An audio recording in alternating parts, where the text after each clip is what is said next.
Today, our guest is Sam Hatcher, and he is a friend of mine and quite an extraordinary man. Sam, how are you doing today? I'm just fine, and I'm pleased that you would call me a friend in public like that.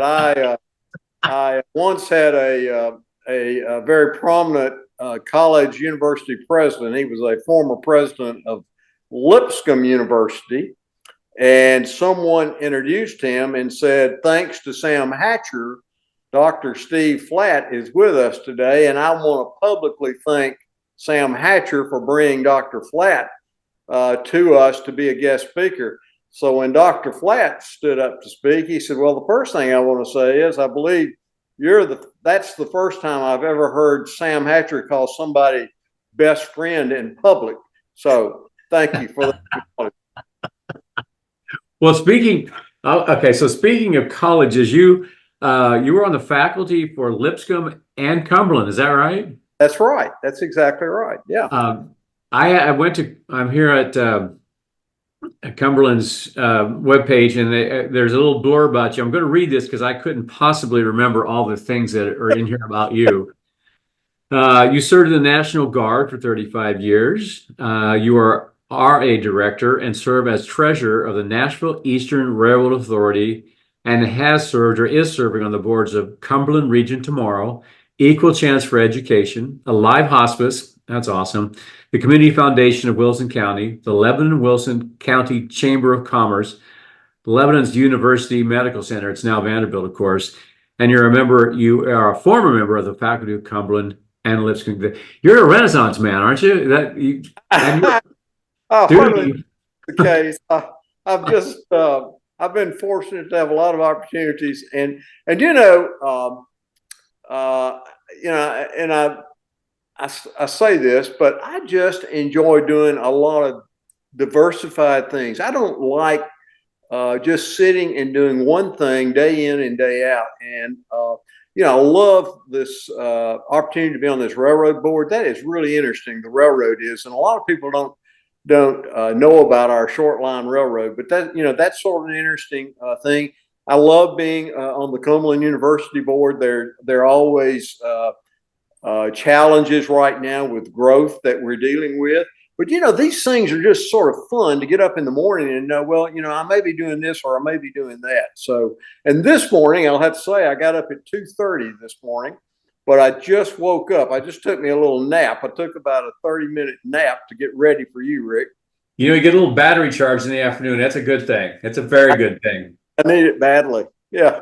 Well, tell me about the railroad a little bit, because the railroad authority, what do you have authority over? So it's sort of interesting. The rail authority actually owns the track that you see the R.J. Corman freight trains run on. And this track runs from Nashville all the way to Monterey up in Putnam County.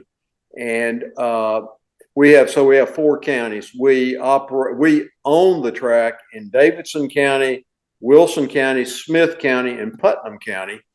So essentially, the authority owns the track, and we have an operator, which is R.J. Corman now, that has a lease on that track. So they actually operate the train on the track, but we actually own the track.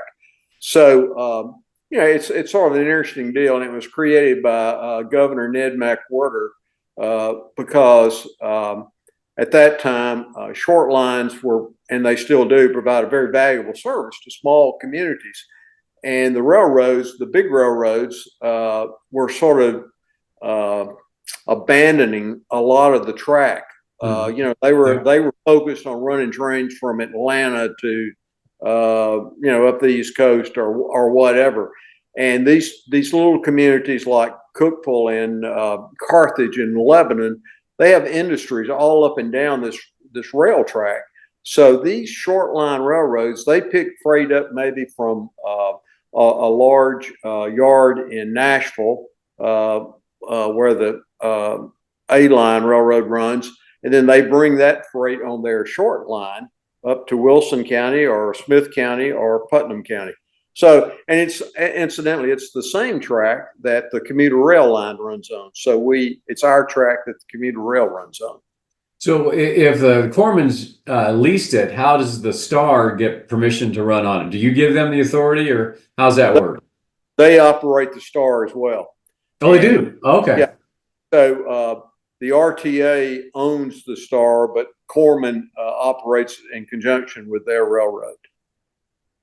Interesting. What do you know any, I mean, plans to run it farther down the line, or what's the future look like for that?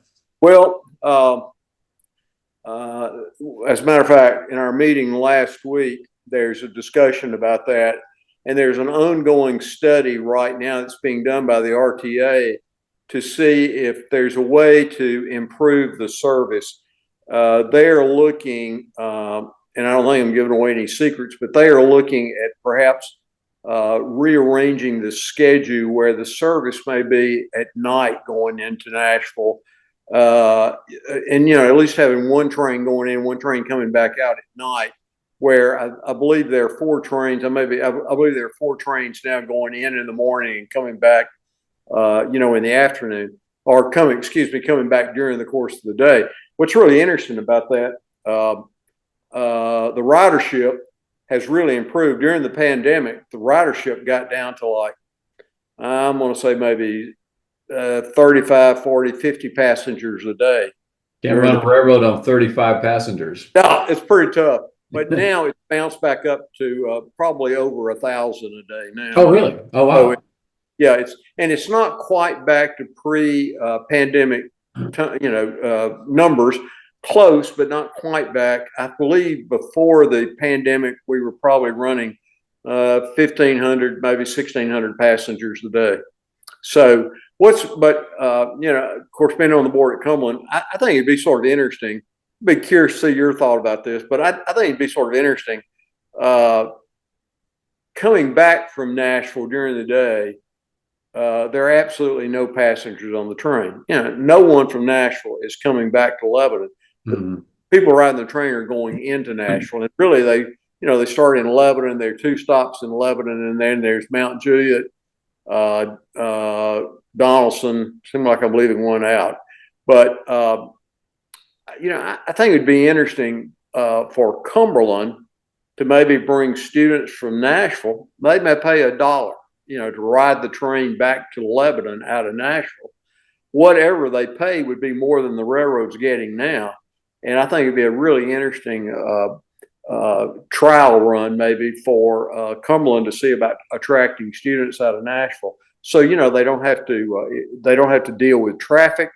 They can get on that train in Donaldson or in Hermitage or in downtown Nashville, come right up within 2 blocks of the campus, get off the train, and they can either walk to the campus, or we might even shuttle them to a campus, with a bus or whatever.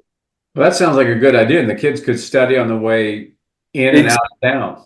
That's exactly. I would. Yeah. There's been some initiatives to make a connection between this town square and, put a trail or something between. You can't just dump people off right now at that parking lot. That's literally a dead end. So how do you make that happen? This would be a little tricky, but so the train on South Maple Street, there is an old depot on South Maple Street. Have you ever noticed that? It's yeah, I love it. I love that building. It's beautiful.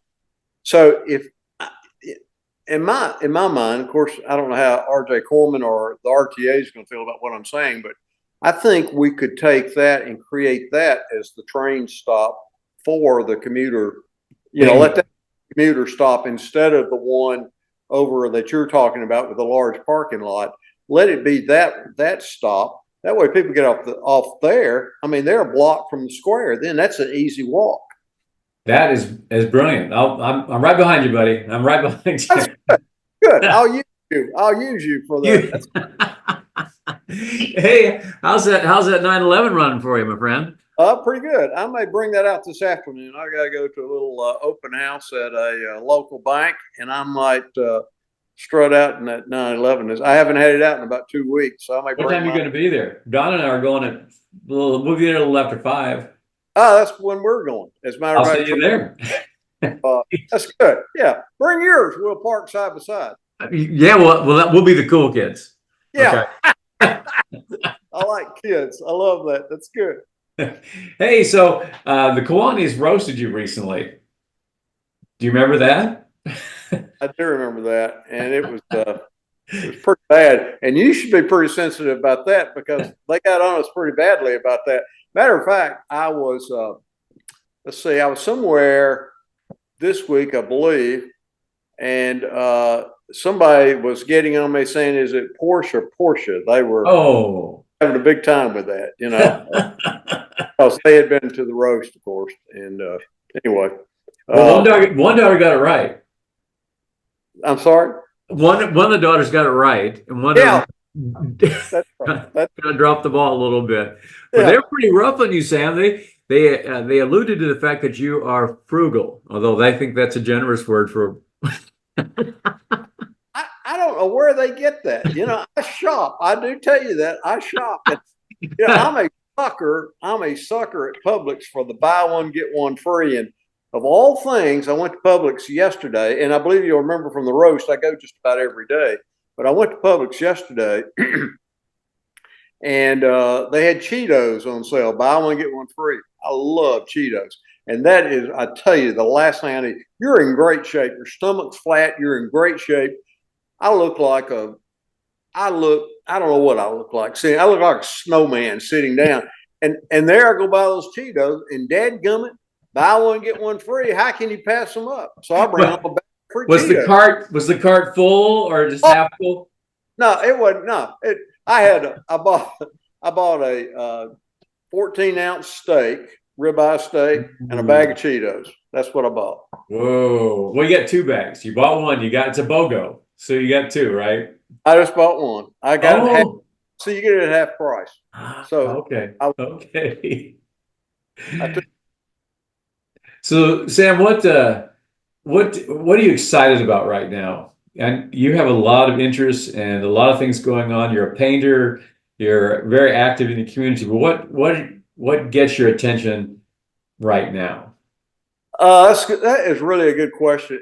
And I work with a lot of people ask me if I'm retired, and I probably should be, but I'm not. And I work with like 7 or so clients. And matter of fact, just picked up a new client yesterday that I'm working with. But uh, I like talking. I like talking with these clients. I like talking with people, and I really enjoy. I hate to use that word, but I love planning and developing strategies sort of around relationships. And I know that may sound crazy, uh, and that's something, Rick, that I don't think they teach in school. Uh, and you know this. I mean, you and I've had this conversation. It's sort of part of maturing in life to learn that you need to have relationships with people, uh, and I mean that's something stronger than a friendship. I love to sit down at a table with a stranger, and the first thing I would say is, "Now, where are you from?"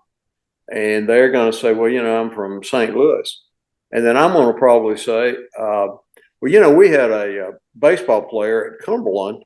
6 years ago that was drafted by the St. Louis Cardinals. And they're going to say, well, what was his name? And I'm going to say, I can't remember his name. But all of a sudden, we're going to have a conversation, and we're going to find something that we're tied to. And I love doing that. And my wife sort of kicks me under the table when we start having these conversations. It's a waste of time. But I'll tell you this. Not so. Not so. Not so. She sells real estate, and we were in a situation about 3 weeks ago, just like this. And I'm having a conversation with this guy sitting at the table with us that she did not know. I knew, but not really well, but I knew him. And we started talking, and he was not from here. He's from South Florida, and comes here not frequently, but maybe once every couple of months he comes and visits in Lebanon.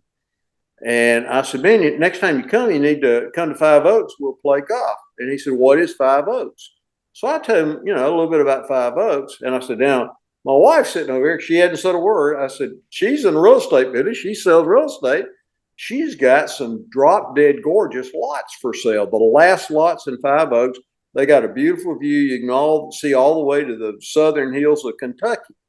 And this guy says, I'd be interested in buying one of those lots.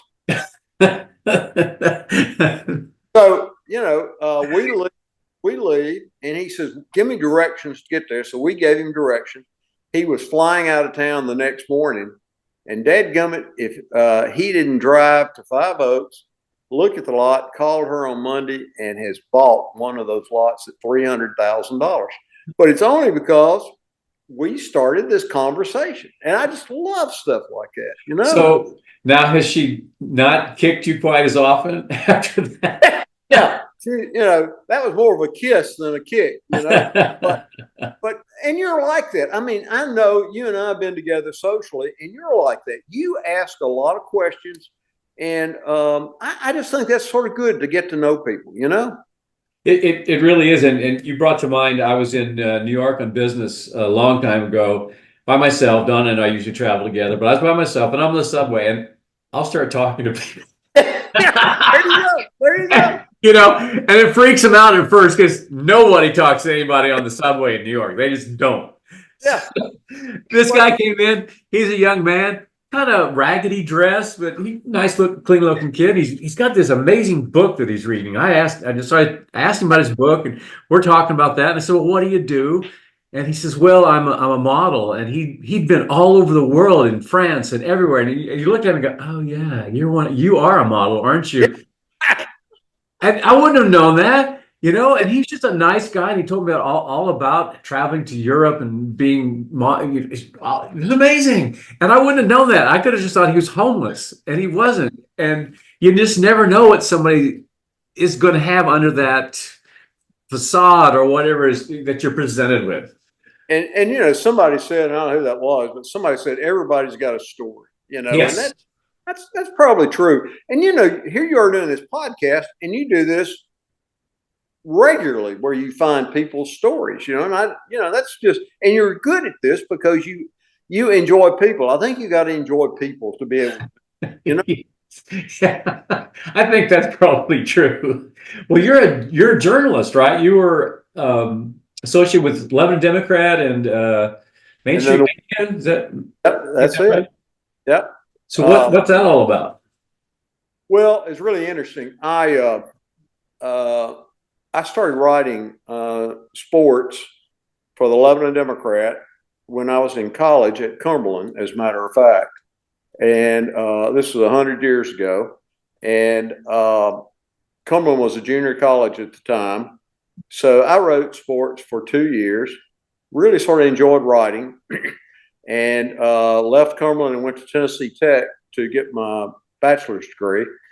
And when I came back, sort of into my personality and my relationship story, I started selling advertising for the newspaper. And then I went back to the editorial department, and probably after 3 years or so, I became the editor of the paper. And I started going to law school. I was going to the Nashville School of Law at night. And the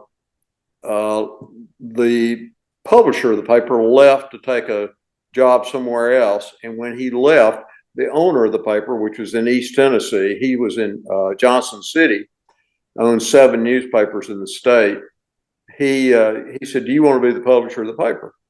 And I mean, I'm like, probably at this age, I'm 28, 29 years old. And I said, well, yeah, I said, I'm actually going to law school. I want to practice law. He said, oh, you don't want to do that. I said, you want to be the publisher of a newspaper? So I said, okay. But I stayed in law school, but I ended up being the publisher of the paper for like 35 years. I was publisher of the Lebanon Democrat. And Wow. at that time, I got to say, at that time, it was a daily newspaper, and we did really well. And as you know, print media has not done so well in recent years. And I left the Democrat and started this company, Main Street Media, that ended up being, of course, the Wilson Post. locally and other newspapers. But it bothers me. I don't know how I can relate that to you, but it bothers me to see what's happened to that industry. I think print journalism is so important, and we take the Tennessean, we take the Wilson Post, we take the Lebanon Democrat, and what's interesting to me, like what I loved about the Tennessean, for instance, and this might be an old man thing, but I love to read the obituaries, not necessarily the long obituaries, but read the listing because, I may see somebody from Springfield that has died that, I may have gone to school with or that I knew, in some other way. And now the Tennessean doesn't even have a listing. They've done away with that. And I'm thinking, this is crazy. The paper should be able to provide you local sports. The local newspapers should tell you, how the high school teams are doing, how Cumberland is doing, who has died, and the obituary, and they do that. But I'd like to know beyond that too. Tell me about who died yesterday in Clarksville or Columbia. And I've lived here all my life in Middle Tennessee and lived in Lebanon all my life, Wilson County. And I really miss that about print journalism. And I just think that, it's just, that's our industry hurt ourselves is what happened. And, I'm sorry to say that. So Well, I don't think you can blame that on yourself, Sam. I think that's just the way we're all addicted to the next adrenaline dopamine push. And, you're going to pick up that phone and my phone's right here, like it's close to me. Me too. I think that they just died a slow death because we're just so anxious to hear the next cool thing. I can remember when there was a morning paper and an evening paper. Absolutely. The Banner was the afternoon paper and the Tennessee in the morning. Yeah, absolutely. And there used to be, if you came in late for work, if you were 15 minutes late, they would always say, "Did you bring in the Banner with you?" That's funny. I had a young lady I've been with for the last 3 days. She's an IT whiz, and she's created this new company to work with nonprofits. And I've been just sort of introducing her to some people around Nashville. She is a new client that I've picked up. She asked me a question, and I really struggled to answer that question. She said, "Is technology a good thing or a bad thing? How has it changed your life?" And I sort of struggled with that. She's probably she's 32 years old, probably. And I told her, I said, that's I'd have to say both about that. I hate exactly what you just said, that I picked this crazy cell phone up, just and look at it. I mean, and I think that's a bad thing. But then the other side of that is, aren't you glad you have it? So if Donna needs to get in touch with you, or there's an emergency some way, that they can reach you by phone. We existed a long time without that. And if Donna's hurt, I really didn't want to know that. If Isabella's hurt, yes, absolutely. But those things are so far between that I can't really justify it, picking this thing up and looking at social media. I'm trying to divorce myself from this thing. I don't care for it, actually. So it's hard for me and like to take this is crazy, I know. But like when I took this nap at 2:00, I napped from 2:00 to 2:30, and I had Teresa wake me up at 2:30. But I had a hard time going to sleep for thinking that what if my phone goes off, or am I going to miss a text? And you're right. I mean, it just mentally, it abuses you mentally. There's no question about that. I have actually left my phone at home or work or somewhere and divorced myself from it for a while, and it's sort of refreshing. I mean, is there anything besides a family tragedy that you can't wait till tomorrow? I mean, there really isn't. You're right about that. And saying that's sort of one of my pet peeves. And uh, I don't want to call someone after 5 o'clock at night. I don't know how you feel about that, but at 5 o'clock, I sort of blow the whistle and I'm off. Yep. And I won't say I resent somebody calling me, but I just don't want to.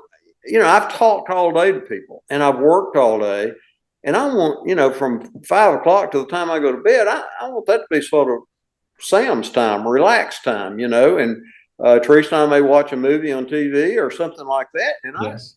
I don't want to be bothered. And I don't know why people call you after 5 o'clock. What can you do about anything after 5 o'clock at night? You can't do anything. Well, our entertainment area is downstairs, and I leave my phone on the next level up. That's smart. And then I don't hear the call and I don't miss the call. And what if I need to look something up? I'm always look, when did the dinosaurs die? I don't know. It's stupid stuff. Well, last night I had a call at 6:15. I'd just taken my steak off the grill, sat down, and I had the call. So I called the guy back this morning, and I'll tell you what I told him. It was not untruth. I told him, I said, I'm sorry I missed your call last night. We were at a dinner. My wife and I were at dinner. And that was the truth. And I just don't like to do that. I'm just funny about that, I guess. How was that sirloin? It was pretty good. It was a ribeye. Ribeye. Oh, better yet. That's my favorite, ribeye. I'm sort of a ribeye guy, and it was really good. Sort of seasoned it pretty good with garlic salt and pepper all day, and it was ready to eat when I got home. When I cooked it, so it was good, very good. Does Teresa eat meat? You said you bought a ribeye. So does she enjoy meat, or did you get some fish? She will never. She never eats. She hardly ever eats steak. I don't know when I've seen her eat a steak, to be honest with you. So we eat different things every night. She'll eat a salad, I'll eat a steak. We never eat the same thing. Never. We'll have you over to our house and let them rearrange the menu. Yeah. Well, she'd never let you know that. She would be kind enough and she would eat the steak. Yeah. Oh, well, we're already in the know here. So, hey, one final thing. We just got a couple minutes left. Talk to me about your painting. You're a painter, an accomplished painter. So, how did that start, and what's up with that? Accomplished may be a little bit of a stretch, but I do enjoy doing that. I'll be honest with you, and I enjoy doing watercolors. And I started out probably when I was 8 years old. I would go to Ashland City. My grandmother lived in Ashland City, and I would go there and spend 5 or 6 weeks with her. And she was a painter, and she taught me how to paint. And we would, paint things together. Matter of fact, excuse me, we have a log house downstairs in this house that was a log home across the river in Ashland City. And my grandmother painted one, and I painted the same. We painted the same log house at the same time. So we have the two pictures hanging together. But so I've been painting since I was like 8 years old, and I do most of it.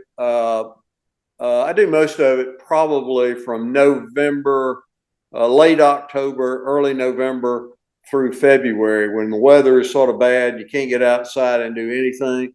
And, I sort of like to come in, have a glass of wine, sit down in my big chair, and I can hold a small watercolor pad in my hand and, paint. And it's not like oils.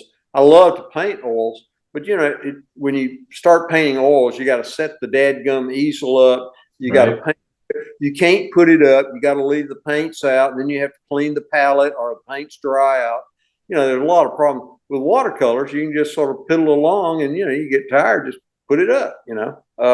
So anyway, I'll do a lot of snow scenes, winter scenes. I love that type of stuff. And somebody will always say, I say, now where is that? And I'll say, it's a lie. I just made it up. It's in my head. It's not anywhere. That looks like that might be out on Old Hartsville Pike. And I said, well, if you think it is, it is. It's what you think it is. So yeah. Anyway. Oh, that's I beautiful.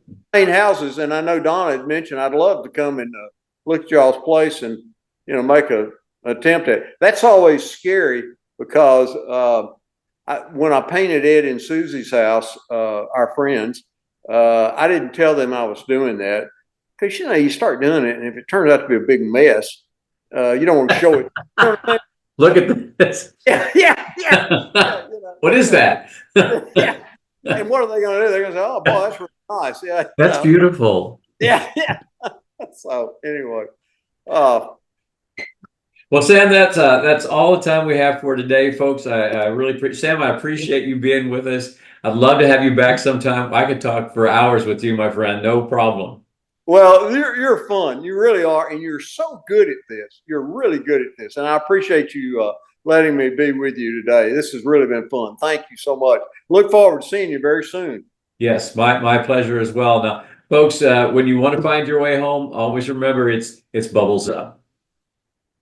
Very good. Take care.